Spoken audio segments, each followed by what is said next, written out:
Here we go. We're back, everyone. We're the Wakened by Yahuwah Fellowship Group, and we were reading the book of Bereshit, Genesis. We're going to be reading the Torah throughout this whole week of Tabernacles. So if you haven't watched part one, please watch part one to get context when these studies are being uploaded. So here we go. It says, and Yahuwah, the day when Yahuwah Elohim made the earth and the heavens and all the trees of the field were not yet in the earth, and every herb of the field had not yet sprung up, because Yahuwah Elohim had not caused rain to come upon the earth, and there was no man to cultivate the ground, and a mist ascended from the heaven and moistened all the face of the ground.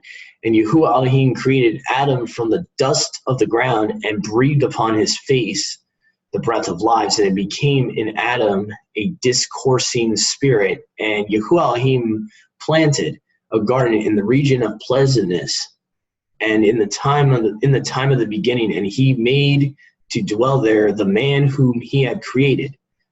And Yahuwah Elohim caused to grow from the earth every tree visible to look upon, and for food, and the tree of life in the midst of the garden, and the tree of whose fruit they who eat know good and evil.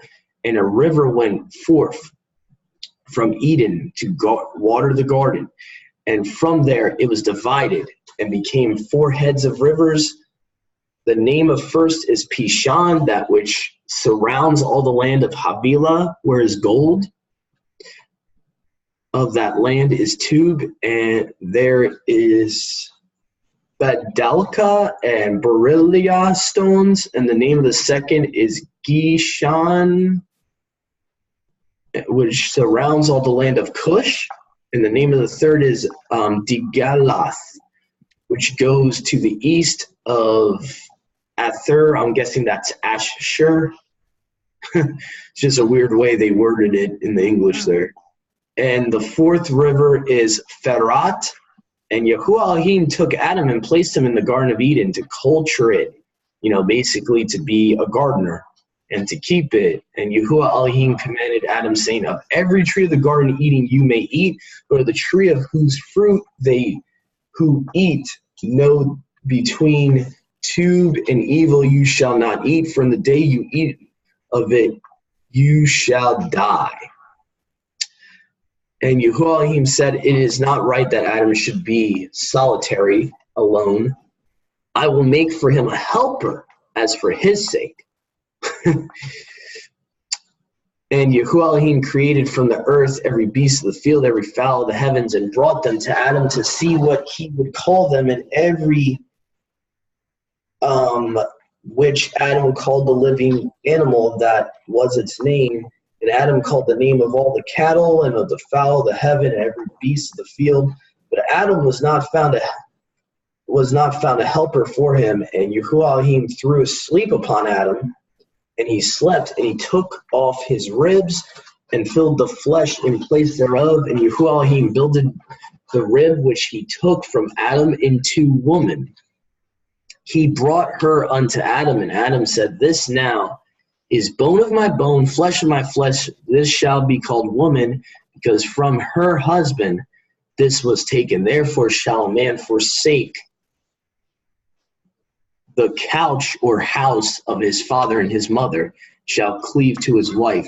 They shall be of one flesh, and they were both naked, and Adam and his wife, and were not ashamed. And then here we go, chapter 3. Now this is where the fall of the shining one, the serpent, happens. So Satan, up to this point, believe it or not, did not sin yet. But this is where he falls, where he gets prideful. Chapter 3 of Genesis here. And the serpent, according to the Aramaic, it would be Chivya, interesting, was more crafty than all the animals of the field which Yahuwah Elohim had made. He said to the woman, is it in truth that Yahuwah said, you shall not eat of the tree of the garden? And the woman said to the Nachash, in Hebrew for serpent. And it actually is a little bit more accurate what Nakash means. It means shining one, diviner, seducer, rather than just a snake. Of the fruit of the trees of the garden we may eat, but of the fruit of the tree which is in the midst of the garden, Yahuwah has said, you shall not eat of it, nor approach it, lest you die. And the serpent said to the woman, not to die you will die, for it is manifest before Yahuwah that in the day which you eat of it, your eyes will be opened, and you will be ki rabrabim. Kind of sounds like cherubim. It's kind of similar, this Aramaic word here. Ki rabrabim, as the great ones, meaning, probably like as the sons of the Most High, the angels. Knowing tube and evil. So pretty much he's trying to promote this lie, the New Age lie. You will be your own mighty ones. You'll be great ones. You'll be your own deities, knowing tube and evil.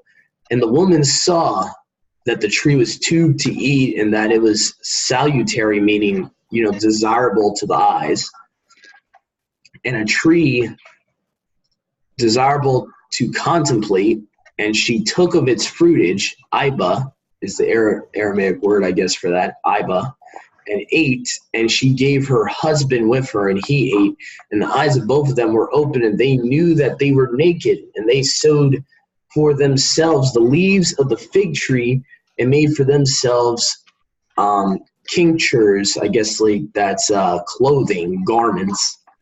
And they heard, now this is why I wanted to read from the Targum here of the Pentateuch. They heard the voice of the word of Yahuwah Elohim. Now, anyone that knows, the Brit Hadashah, the New Testament, Yahusha's name in Revelations is the word of Yahuwah, the word of the Father. So that's his name in Revelations. So it says, and they heard the voice of the word of Elohim walking in the garden in the evening of the day. And Adam and his wife hid themselves from before Yahuwah Elohim among the trees of the garden. And Yahuwah Elohim called to Adam and said to him, where are you?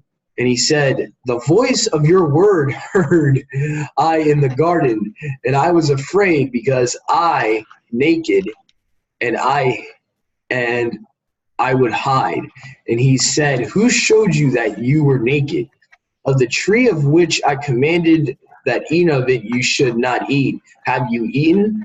And Adam said, the woman whom you gave to be with me, she gave to me of the tree, and I did eat. And Yahuwah Elohim said to the woman, what is this that you have done? And the woman said, the Nachash, the shiny one, the diviner, the seducer, led me astray, and I did eat. And Yahuwah Elohim said to the Nachash, because you have done this, more cursed are you than all cattle. Then all beasts of the field, and upon your belly shall you go, and the dust shall you eat all the days of your life. And I will put enmity between you and between the woman, between your son and her son. Now this is where it gets interesting here. It says, he will remember you, what you did to him from the beginning, and you shall be observant unto him at the end. So kind of an interesting phrase here in the Aramaic. If we go to the Septuagint here, we'll just talk about, it's a little bit easier to understand, talking about crushing the heel, crushing his head, bruising his heel. So it says in the Septuagint here, it says, and Adam said, the woman whom you gave to me, she gave me of the tree, and I ate. And Yahuwah Elohim said, the woman, why have you done this? And the woman said, the Nakash deceived me, and I ate. And Yahuwah Elohim said to the Nakash, because you have done this, you are cursed above all cattle, above all brutes of the earth. On your breast and your belly you shall go, and you shall eat earth all the days of your life. And I will put enmity between you and the woman, and between your seed and her seed. He shall watch against your head, or Masoretic text will say crush the serpent's head, and you shall bruise his heel. So this is the first time in Genesis 3:16 here we see the introduction of the seed war, the seed of Messiah versus the seed of the Nakash, the seed of Satan. So we should definitely keep that in mind here. And so here we go. And so now we're going to go to verse 17 here, and it says, to the woman he said, multiply, and I will multiply your sorrows and your pains. In sorrow shall you bring forth children, and unto your husband shall be your desire. Well, that's interesting. I know in other modern translations actually says your desire will be to rule over your husband in the NLT, so it's kind of interesting. Some of them actually add a little bit, but word for word it just says your desire will be unto your husband, basically. So your desires for your husband. And lie, and shall rule over you. And unto Adam he said, because you have obeyed the word of your wife, you have eaten of the tree which I commanded you, saying, you shall not eat of it. Cursed is the ground on your account. With labor shall you eat from it all the days of your life. Thorns and thistles it shall put forth for you, and you shall eat the herb of the field. And in the sweat of your face shall you eat bread until that thou return to the earth, because from it you were created, for dust you are, and dust you will return. So Adam's punishment is that the ground is not going to yield to him as easily as it was before. And remember, he's a gardener. So this is pretty important. This is pretty steep punishment here. It's going to be a lot harder for him to cultivate the ground, the eretz, the earth. And then it says, and Adam called the name of his wife Hawwa, or Ka'ua, because she was the mother of all the children of men.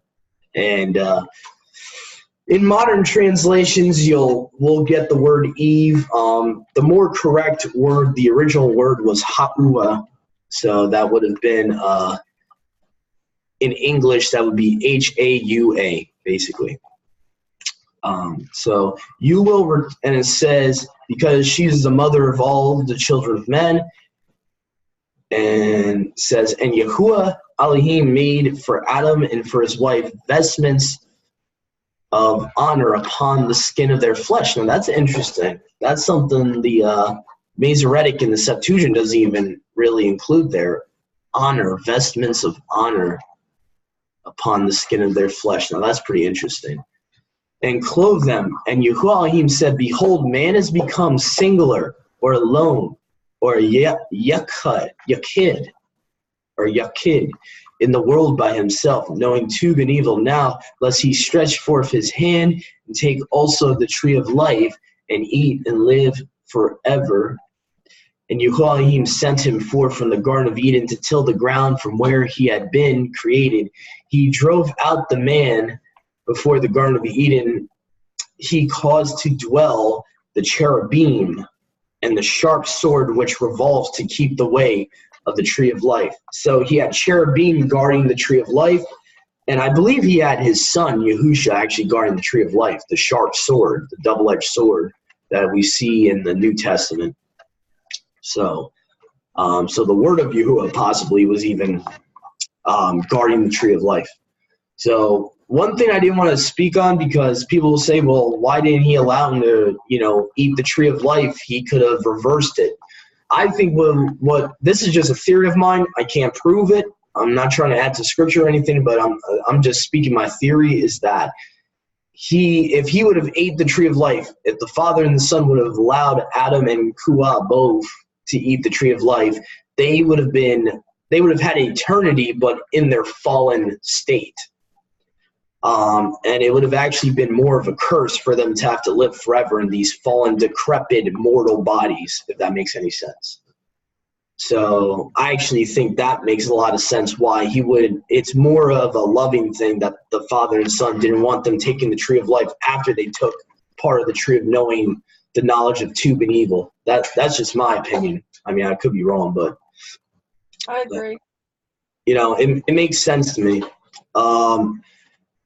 Chapter 4 of Bereshith we are now, and it says, and Adam knew Hawwa, or Ka'ua, his wife, and she conceived and bare birth to Cain. And she said, I have acquired the man from before Yahuwah. Now that anyone that's been deceived by the serpent seed doctrine, you might want to pay attention to this verse here. It says she has acquired, meaning she has obtained a son or a man from before Yahuwah. And actually, the Masoretic text will say that basically Yahuwah has given her, her son Cain.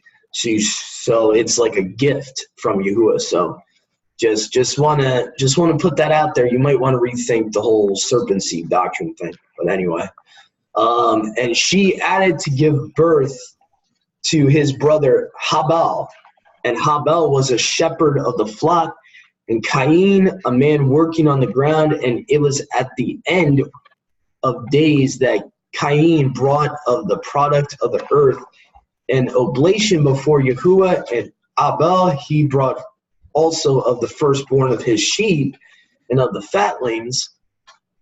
And there was acceptableness before Yahuwah and Habal, but in his oblation, but in Cain and his oblation there was not acceptableness, and it was greatly displeasing to Cain. So basically what happened, this is what I believe the scripture is hinting to Cain just gave whatever, Cain just gave Yahuwah whatever he wanted. He was like, kind of had the attitude, of a wicked attitude of basically like, all right, he'll take whatever I give him. And sometimes we have that attitude as human beings. We say, our parents will be happy whatever gift we give them, out of the kindness of our heart. We think it's okay to just give whatever instead of what actually our parents would want us to give them as a gift. And I think this is what happened pretty much.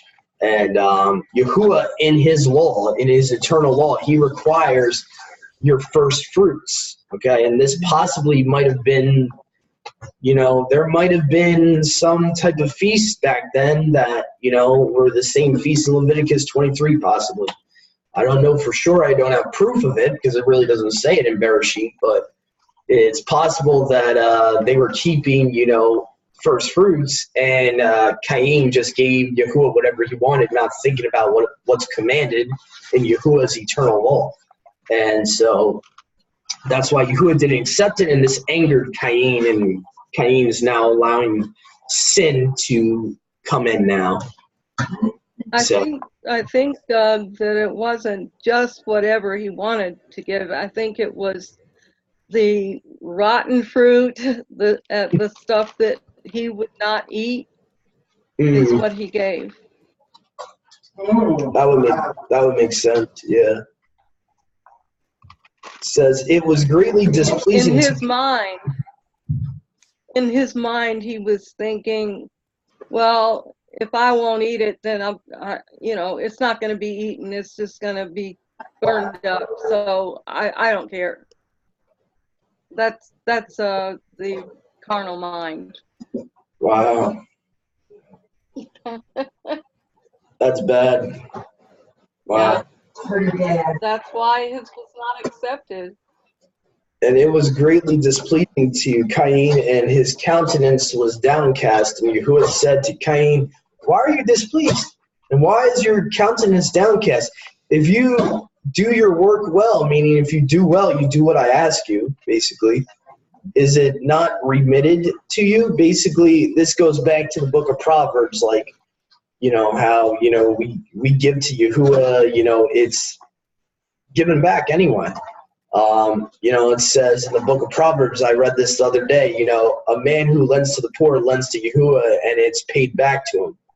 So it's kind of like the same thing here. It's like when you give to Yahuwah, he's gonna baruch you back anyway. It's not ours to be, like my mom just said, it's not ours to begin with. Why are you displeased, and why is your so he's basically, Yahuwah's trying to say to him, you shouldn't be upset. Like, why are you upset?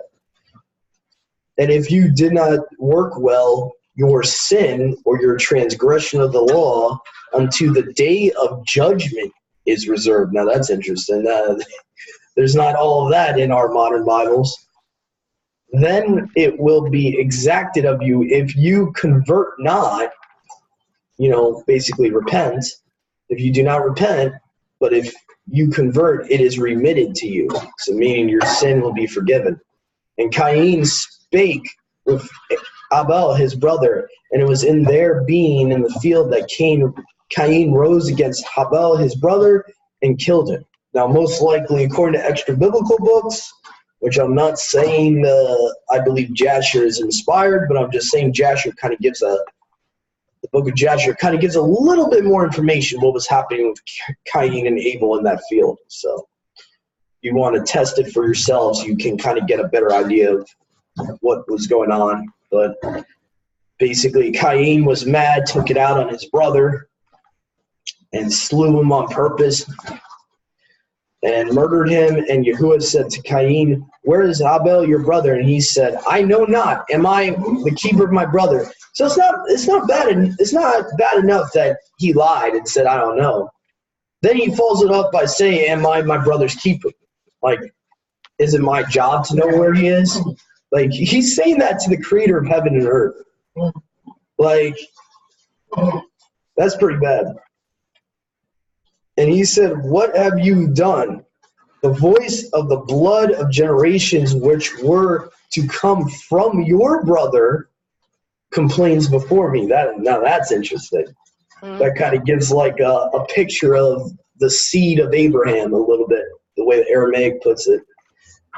From the earth. Now, accursed are you from the earth, which has opened her mouth and received the blood of your brother, and from your hand, when you till the earth, it shall not add to give its virtue to you. A castaway and a wanderer shall you be in the earth. And Cain said before Yahuwah, "Greater is my guilt than may be forgiven. Behold, you have rejected me this day from the face of the earth, and from your presence it is not possible to hide. Behold, you have rejected me this day from the face of the earth, and from your presence it is not possible to hide. And I shall be a cat." Oh, my bad. Sorry about repeating that there. "And whoever finds me will slay me." And Yahuwah said to him, "Therefore, anyone who kills Cain unto 7 generations, it will be exacted of him." And Yahuwah said unto Cain a sign, lest anyone who found him should kill him. And Cain went out from before Yahuwah and dwelt in the land of the wanderer and outcast, which in our Masoretic Bibles, they would call it Nod, transliterate the place called Nod, which was made for him in the beginnings in the Garden of Eden. That's interesting. And Cain knew his wife, and she conceived and bare Hanuk, and he became the builder of a city and called the name of the city after the name of his son, Hanuk. And there was born to Hanuk Irad. That's kind of interesting. It sounds like Iraq. And Irad begat Mahuyael, and Mahuyael begat Methuselah, and Methuselah begat Lamech. And Lamech took unto him 2 wives, the name of the one Ada, and the name of the second Zillah. And Ada bare Yabal. He was the master of all the dwellers in tents. That's kind of interesting. So I guess he started building tents or sukkahs or booths. And masters of cattle. And the name of his brother was Yuval, and he was the master of all who play upon the mouth of the pipe. Oh boy.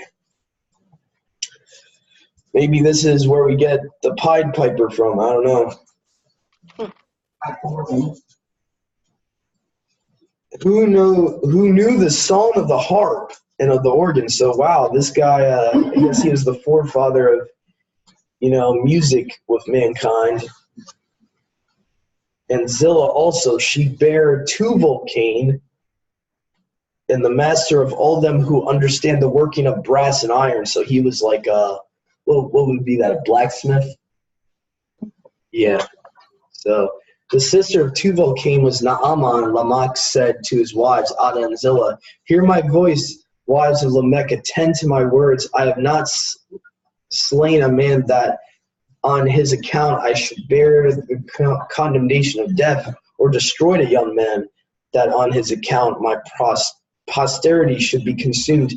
If 7 generations are suspended unto Cain, or Cain, will there not be to Lamech his son 70 and 7? Notice the names of Cain's Yeah. generation, because a lot of them are the same names that come through Seth. Yep. Yep. There's 2 Methuselahs. There's Enoch.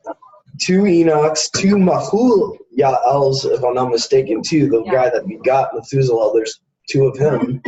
Yeah, a lot of them have the same names. What's interesting, though, is we don't see children of Cain after a certain point of Genesis, so I wonder if his lineage kind of stopped.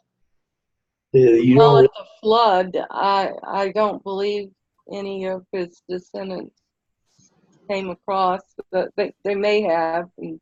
Yeah, that's kind of a controversial topic, too, with certain religions. Certain religions actually believe Tubal-Cain might have been the only one that survived, but there's no proof of it.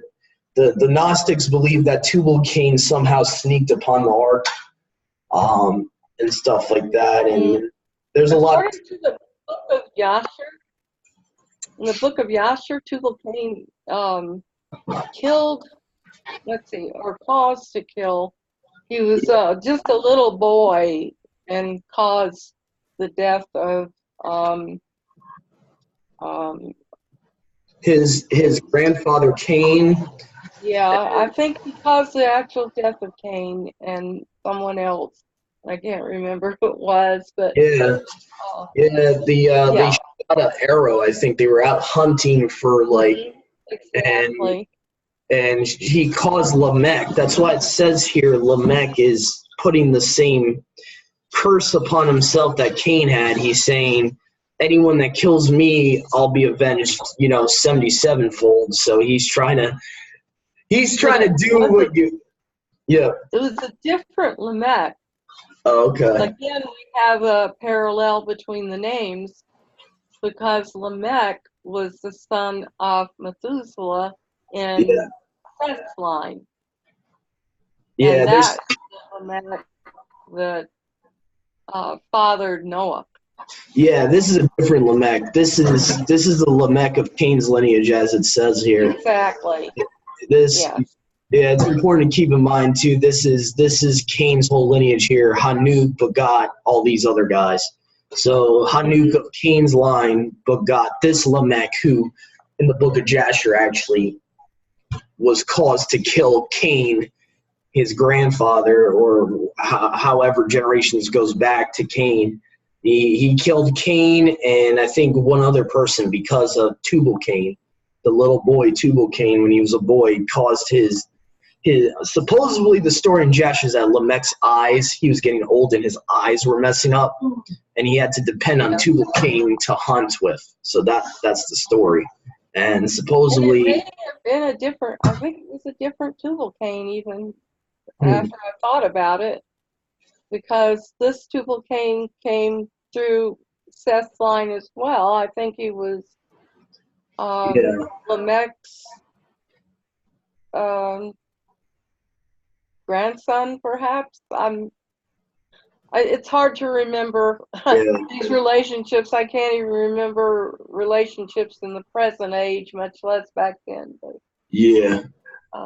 it's interesting to study the lineages like that because you've got two separate lineages that have the same names in them.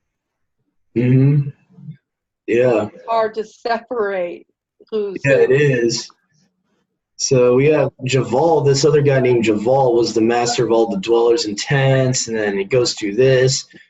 So it's kind of interesting how certain people in Tubal-Cain actually mastered brass and gold. So he was a blacksmith. That's kind of interesting. The Tubal-Cain of Cain's line. That's kind of interesting. Then talks about the sister of Tubal-Cain was Naamah. And then you have Lamech, had two other wives, Adazillah. Hear my voice, wives of Lamech, attend to my words. This is probably hinting to the story from Jasher here. I have not slain a man. So is he lying now? I'm There not. was another Naama too, and she was the daughter of Hanuk, of the son of Seth. Hmm. So you've got that line. That is the wife of Noah. Yep. It's not. Yep. It's from Cain's line. It's Yep. from Seth's line. Yep. And Seth actually doesn't even come into the picture until the end of this chapter right here. It says, Right. "Here the wives of Lamech attend to my words. I have not slain a man." In my opinion, he's lying, according to what Jasher says. "That on his account I should bear condemnation of death, or destroyed a young man, that on his account my posterity should be consumed. If 7 generations are suspended unto Cain," meaning Cain is basically protected, a sign on his head for 7 generations, "will there not be to Lamech his son 77? So the interesting thing here is Yahuwah is the one that put that for Cain. This guy is trying to claim something that hasn't even been given to him yet. So Lamech is trying to use Yahuwah's authority for himself. See, that's dangerous in my opinion. You should not be doing that. And he says 70 and 7 question mark, and Adam knew yet his wife, and she bare a son and called his name Seth. Now we're at the generations of Seth here. Now we're at genealogies of Seth. Because she said, Yahuwah has given me another son instead of Habal, whom Cain slew. And so Seth also was born a son. He called his name Enosh. Then in his days, the son of men desisted, or in parentheses they put here, forbore, stopped, from praying in the name of Yahuwah. Now that's interesting. That's an interesting difference in the Targum there. So it kind of shows that they were like profaning, or they stopped using the name of Yahuwah, so nothing new under the sun there. But we know that some were still using his name and praying to him, because Seth was considered a righteous man. Yeah. And Enoch was certainly a righteous man. Mm-hmm. So, could be referring to Cain's lineage, because it just generally says the sons of men. It doesn't really say, which sons of men. It could have been like probably the majority. Yeah. Because in this day and age, the majority don't know him and never use his name. And it could possibly be said of this generation, they don't know me, they don't know my name, but there are a few of us that do. Yeah. So now we're at, let's see, so now I believe this is chapter 6 we're about to start. I'm not too great with Roman numerals, but this is V here, so I'm guessing that's 6. No, V is 5. 5, my bad. Viewers and listeners, 5. This is the book of generations of Adam. This is actually the first time we've seen so far in the Targum that Elohim's actually used as like a proper title or anything, so that's kind of interesting. First time. And we just went through like the first 4 chapters of Genesis, mind you. This is the book of the generations of Adam, in the day that Yahuwah Elohim created man in the resemblance or image of Elohim, plural. He made him. So basically the image of the Father and the Son, he made mankind. Male and female, he created them, and he baruched them and called their name mankind in the day that they were created. And Adam lived 130 years and begot in his resemblance one who was like to himself. He called him his name Seth.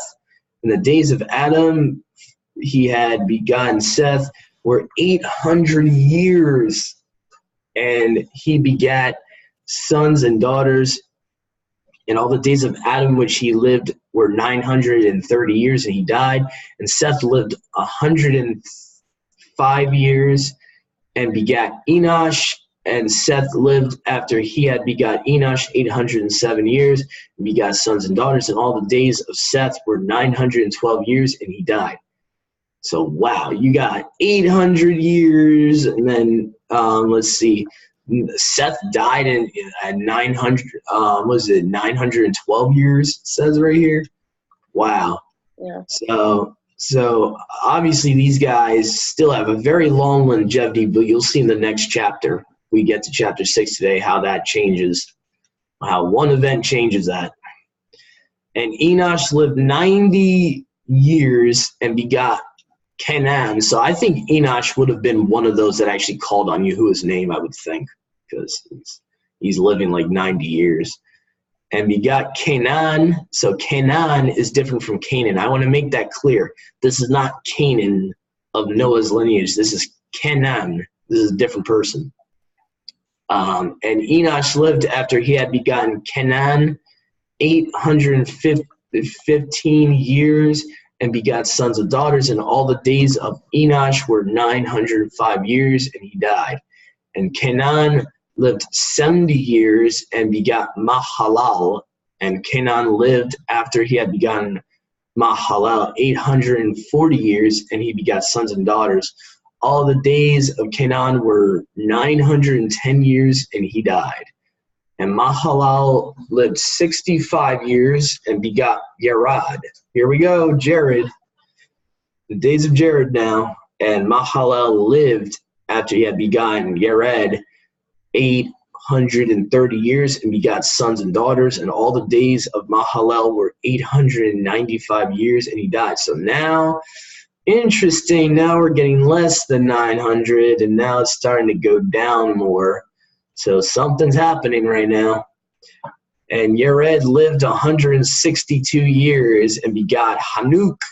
And Yared lived after he had begotten Hanuk, or Enoch, 800 years and begot sons and daughters. And all the days of Jared were 962 years, and he died. So he must have been blameless in Yahuwah's eyes and in Yahusha's eyes to live longer than his dad.